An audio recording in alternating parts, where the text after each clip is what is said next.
Welcome back to my channel Epilogue. The boy reached the small, abandoned church just as night was falling.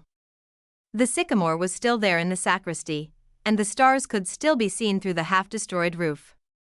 He remembered the time he had been there with his sheep. It had been a peaceful night, except for the dream. Now he was here not with his flock, but with a shovel. He sat looking at the sky for a long time.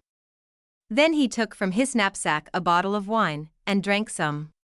He remembered the night in the desert when he had sat with the alchemist, as they looked at the stars and drank wine together.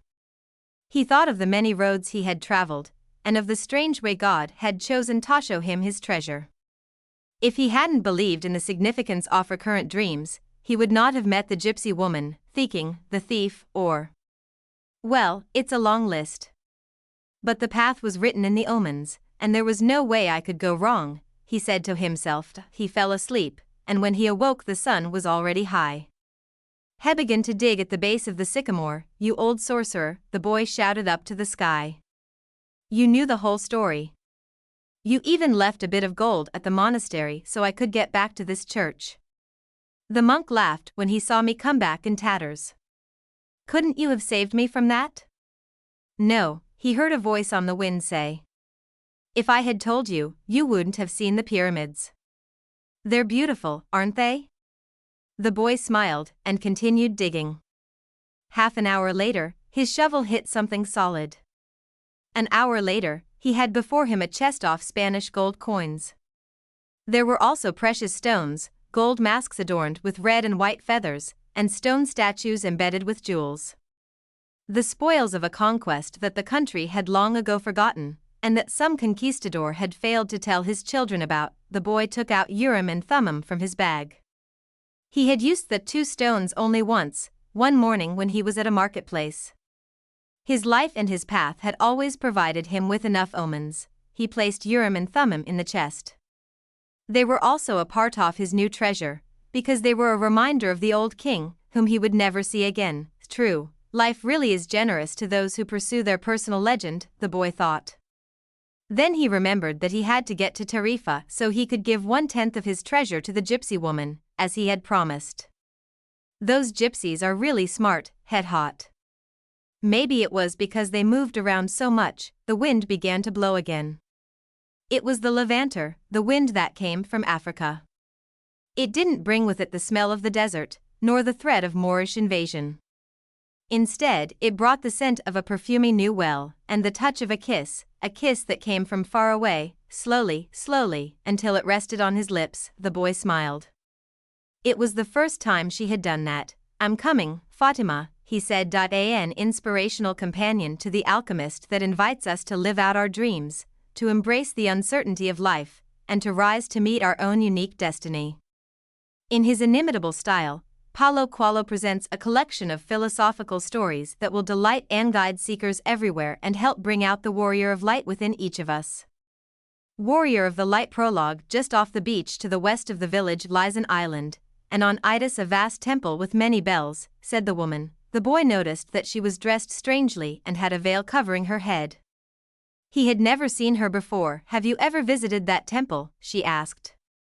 "Go there and tell me what you think of it." Seduced by the woman's beauty, the boy went to the place she had indicated. He sat down on the beach and stared out at the horizon, but he saw only what he always saw, blue sky and ocean. Disappointed, he walked to a nearby fishing village and asked if anyone there knew about an island and a temple. "Oh, that was many years ago, when my great-grandparents were alive," said an old fisherman. "There was an earthquake, and the island was swallowed up by the sea. But although we can no longer see the island, we can still hear the temple bells when the ocean sets them swinging down below."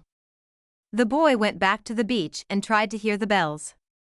He spent the whole afternoon there, but all he heard was the noise of the waves and the cries of the seagulls. When night fell, his parents came looking for him. The following morning, he went back to the beach. He could not believe that such a beautiful woman would have lied to him. If she ever returned, he could tell her that, although he had not seen the island, he had heard the temple bells set ringing by the motion of the waves. Many months passed. The woman did not return and the boy forgot all about her. Now he was convinced that he needed to discover the riches and treasures in the submerged temple. If he could hear the bells, he would be able to locate it and salvage the treasure hidden below. He lost interest in school and even in his friends. He became the butt of all the other children's jokes. They used to say, "He's not like us. He prefers to sit looking at the sea because he's afraid of being beaten in our games." And they all laughed to see the boy sitting on the shore. Although he still could not hear the old temple bells ringing, Theboe learned about other things. He began to realize that he had grown so used to the sound of the waves that he was no longer distracted by them. Soon after that, he became used to the cries of the seagulls, the buzzing of the bees and the wind blowing amongst the palm trees.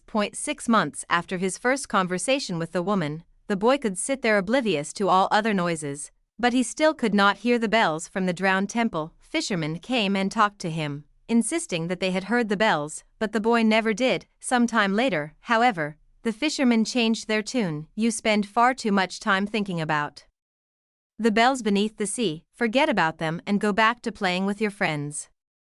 Perhaps it's only fishermen who can hear them." After almost a year, the boy thought, perhaps they're right. I will do better to grow up and become a fisherman and come down to this beach every morning, because I've come to love it here. Andy thought too, perhaps it's just another legend and the bells were all shattered during the earthquake and have never rung out since. That afternoon, he decided to go back home. He walked down to the ocean to say goodbye. He looked once more at the natural world around him, and because he was no longer concerned about the bells, he could again smile at the beauty of the seagulls' cries, the roar of the sea, and the wind blowing in the palm trees. Far off, he heard the sound of his friends playing and he felt glad to think that he would soon resume his childhood games. The boy was happy and, as only a child can, he felt grateful for being alive.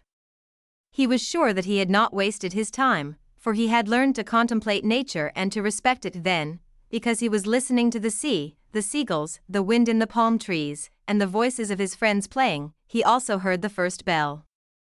And then another and another, until, to his great joy, all the bells in the drowned temple were ringing. Years later, when he was a grown man, he returned to the village and to the beach of his childhood.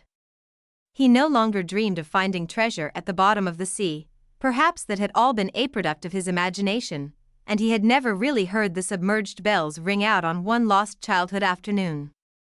Even so, he decided to walk for a while along the beach, to listen to the noise of the wind and to the cries of the seagulls. Imagine his surprise when, there on the beach, he saw the woman who had first spoken to him about the island and its temple.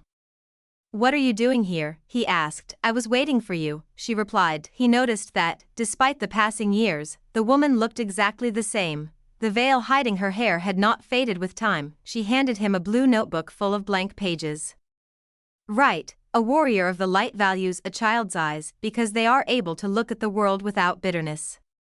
When he wants to find out if the person beside him is worthy of his trust, he tries to see him as a child would." "What is a warrior of the light?" "You already know that," she replied with a smile.